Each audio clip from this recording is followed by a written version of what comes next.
Hello, good morning children. आज हम व्याकरण का लेसन फर्स्ट रीड करेंगे और उसको समझेंगे। ओके, तो व्याकरण का लेसन फर्स्ट का नेम है भाषा, लिपि और व्याकरण। ओके, आज हम भाषा के बारे में जानेंगे, लिपि के बारे में जानेंगे और व्याकरण किसे कहते हैं ये भी हम समझेंगे। तो सबसे पहले देखते हैं भाषा। जैसा कि आप लोग जानते हैं, मनुष्य एक सामाजिक और विचारवान प्राणी है। समाज से ही उसकी समस्त आवश्यकताओं की पूर्ति होती है तथा विचारवान होने के कारण उसे आपस में विचारों के आदान प्रदान की भी आवश्यकता होती है। विचारों का पारस्परिक आदान प्रदान बोलकर, सुनकर, लिखकर या पढ़कर ही संभव है। इसके लिए भाषा का प्रयोग आवश्यक है। भाषा शब्द की उत्पत्ति संस्कृत की भाष धातु से हुई है। ओके, भाषा शब्द की उत्पत्ति संस्कृत की भाष धातु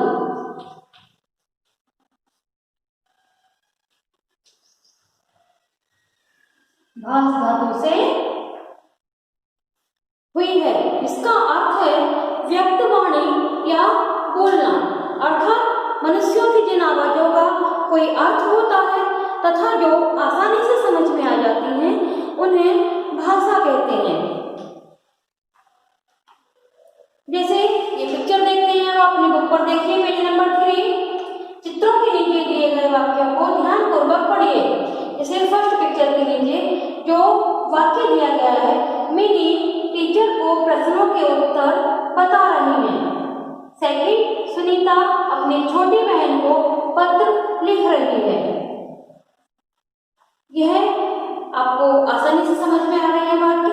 अतः स्पष्ट है कि विचारों के आदान प्रदान के लिए भाषा आवश्यक है। इस प्रकार अब हम समझ चुके हैं कि भाषा किसे कहते हैं। भाषा वह साधन है जिसके माध्यम से हम सोचते हैं और अपने विचारों को दूसरों के समक्ष प्रस्तुत करते हैं, व्यक्त करते हैं तथा दूसरों के विचारों को जानते हैं। ओके, भाषा के रूप कौन कौन से होते हैं, आगे हम भाषा के रूप देखेंगे। भाषा के रूप दो होते हैं। जो रूप होते हैं भाषा के, दो रूप होते हैं। नंबर 1 मौखिक भाषा और नंबर 2 लिखित भाषा। ओके, मौखिक भाषा वह होती है जो हम बोलकर, सुनकर समझते हैं और लिखित भाषा वह होती है जो हम लिखकर या पढ़कर समझते हैं। ओके, अब मौखिक भाषा के रूप को आगे देखते हैं। जब हम अपने विचारों को बोलकर व्यक्त करते हैं तथा दूसरे उसे सुनकर समझते हैं तो यह भाषा का मौखिक रूप है। जैसे भाषण देना, रेडियो पर समाचार, फोन पर वार्ता आदि। इसमें 3 तत्व समाहित होते हैं। कौन कौन से 3 तत्व समाहित होते हैं? बोलना, सुनना और समझना। ओके, पेज टर्न कर लीजिए आप लोग भी, पेज नंबर 4। सेकंड रूप देखते हैं हम भाषा का।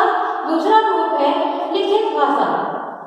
जब हम अपने विचारों को लिखकर व्यक्त करते हैं तथा दूसरे उसे पढ़कर समझते हैं तो यह भाषा का लिखित रूप है।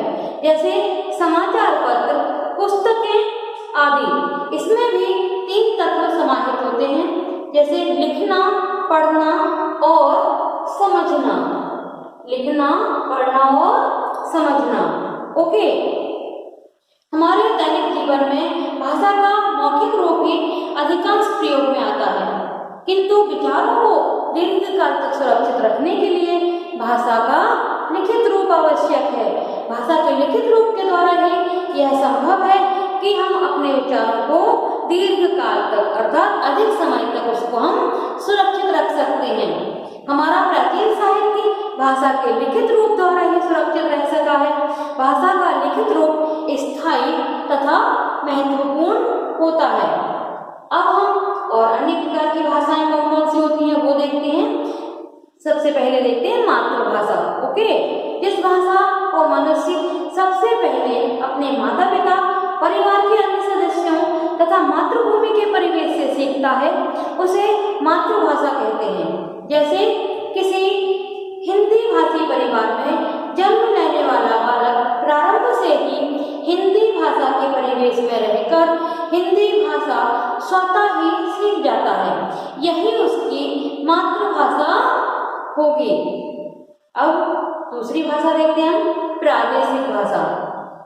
हमारे देश में विभिन्न प्रदेशों में हिंदी के अतिरिक्त अन्य भाषाएं बोली तथा लिखी जाती हैं। निश्चित प्रदेश में प्रयोग होने वाली भाषा प्रादेशिक भाषा कहलाती है। ओके, किसी निश्चित प्रदेश में बोली जाने वाली भाषा या प्रयोग होने वाली भाषा प्रादेशिक भाषा कहलाती है। कुछ प्रमुख भाषाओं को भारत के संविधान में मान्यता प्राप्त है। मान्यता प्राप्त प्रादेशिक भाषाओं की कुल संख्या 22 है। ओके, हमारे संविधान में 22 भाषाओं को प्रादेशिक भाषा के रूप में मान्यता प्राप्त है। वो 22 भाषाएं कौन कौन सी हैं, उनके नेम मैं आपको बता रही हूँ। असमिया, बांग्ला, बोडो, डोगरी, गुजराती, हिंदी, कन्नड़, कश्मीरी, कोंकणी, मैथिली, मलयालम, मणिपुरी, मराठी, नेपाली, उड़िया, पंजाबी, संस्कृत, संथाली, सिंधी, तमिल, तेलुगु, उर्दू आदि ये वे भाषाएं हैं जो हमारे संविधान में प्रादेशिक भाषाओं के रूप में जिनको मान्यता प्राप्त है। अब अगली भाषा है राष्ट्रभाषा तथा राजभाषा। राष्ट्रभाषा क्या होती है, अब इसको देखते हैं, आगे समझते हैं इसको। देश के अधिकांश भागों में बोली तथा समझी जाने वाली भाषा को राष्ट्रभाषा कहते हैं, जो पूरे राष्ट्र में बोली जाती है। हमारे राष्ट्र की भाषा है हिंदी, भारत की राष्ट्रभाषा है।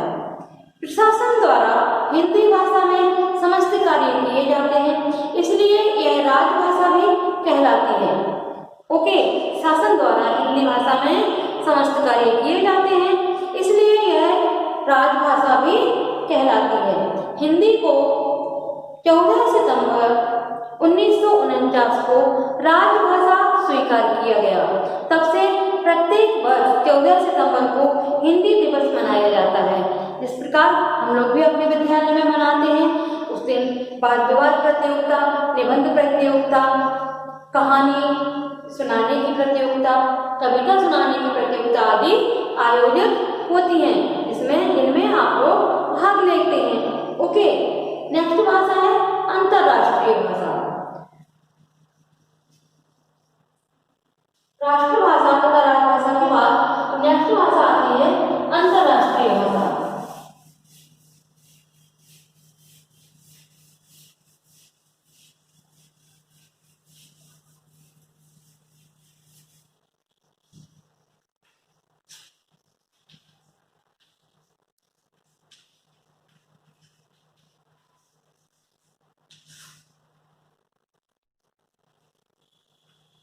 अंतरराष्ट्रीय भाषा अधिकांश देशों में बोली व समझी जाने वाली भाषा अंतरराष्ट्रीय भाषा कहलाती है। जैसे अंग्रेजी, जो अधिकांश देशों में बोली जाती है।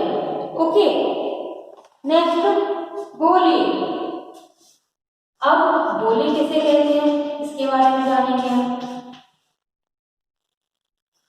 किसी सीमित स्थान पर प्रयोग की जाने वाली भाषा को सामान्य रूप से बोली कहते हैं। यह किसी क्षेत्र विशेष में ही वहां के निवासियों द्वारा मौखिक रूप से अपने विचारों के आदान प्रदान का साधन होती है। भाषा की अपेक्षा बोली का क्षेत्र सीमित होता है। एक भाषा में स्थान भेद से बोलचाल के कई रूप होते हैं। इन रूपों को भाषा विशेष की बोलियां कहा जाता है।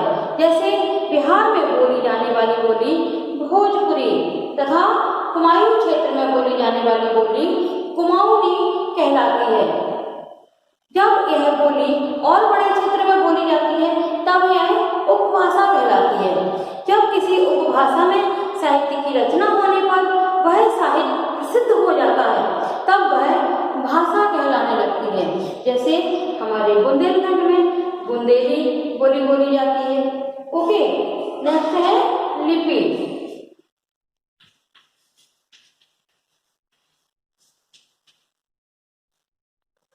प्रत्येक भाषा को लिखने के लिए उसके अपने शब्द होते हैं। इन शब्दों के अलग अलग चिन्ह होते हैं। इन चिन्हों की मदद से ही भाषा लिखी जाती है। भाषा को लिखने का ढंग या लिखने का तरीका ही लिपि कहलाता है। जैसे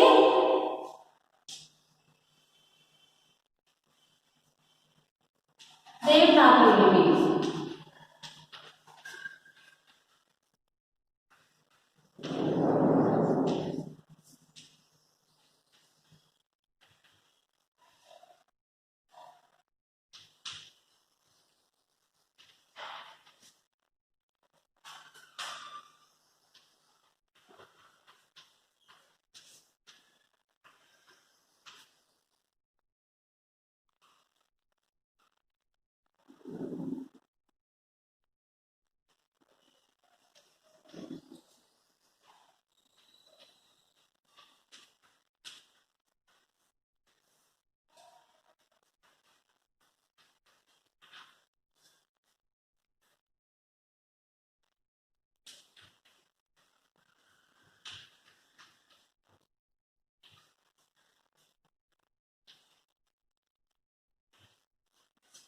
जैसे देवनागरी लिपि,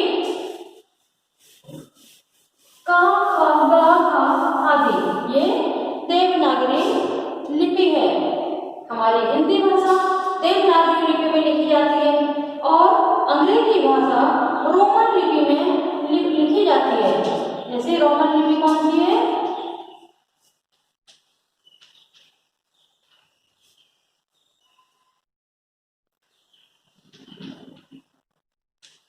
ए बी सी डी आदि।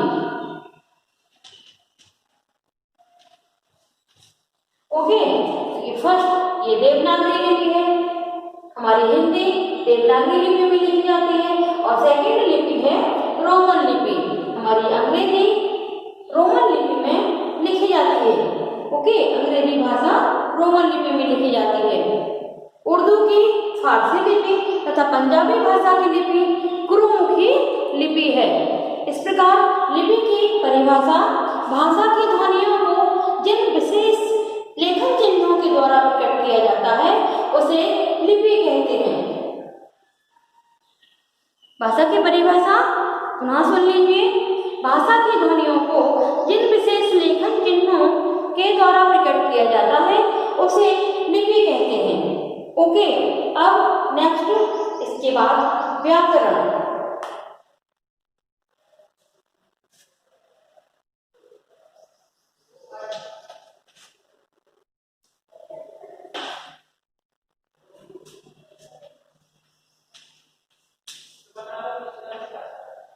व्याकरण, अब हम देखते हैं व्याकरण किसे कहते हैं। व्याकरण की सहायता से हम शब्दों, वाक्यों आदि का सही उच्चारण करते हैं तथा शुद्ध लिखते हैं। व्याकरण के सही ज्ञान के बिना हम शुद्ध बोल, लिख या पढ़ नहीं सकते। भाषा में शुद्धता लाने के लिए जिन नियमों का पालन किया जाता है वे व्याकरण के अंतर्गत आते हैं। ओके, इस प्रकार व्याकरण की परिभाषा है। व्याकरण वह उपयोगी शास्त्र है जिससे हमें किसी भाषा के शुद्ध व अशुद्ध रूप का ज्ञान होता है।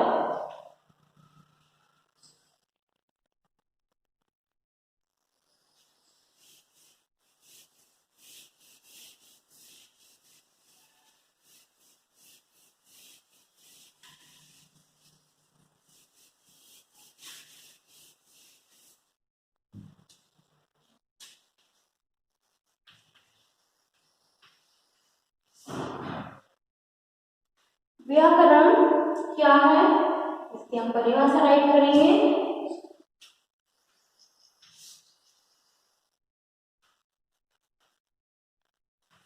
व्याकरण वह उपयोगी शास्त्र है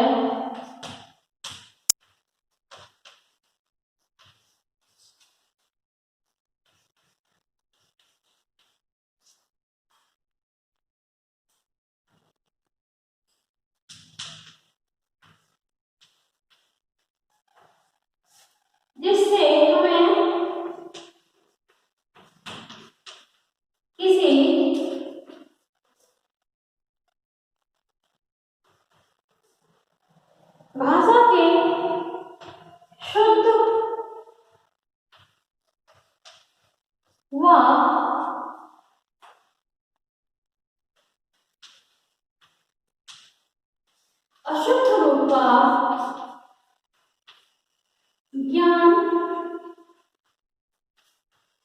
होता है।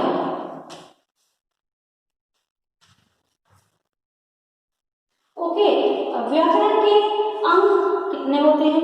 व्याकरण के 3 अंक होते हैं। नंबर 1 वर्ण विचार,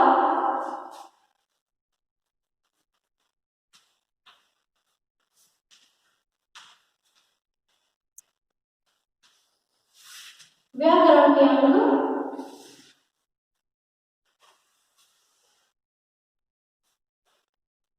नंबर 1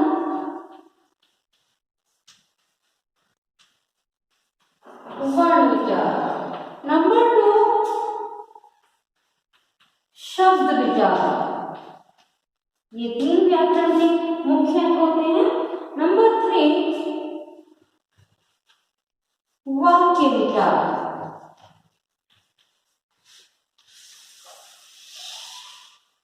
ओके,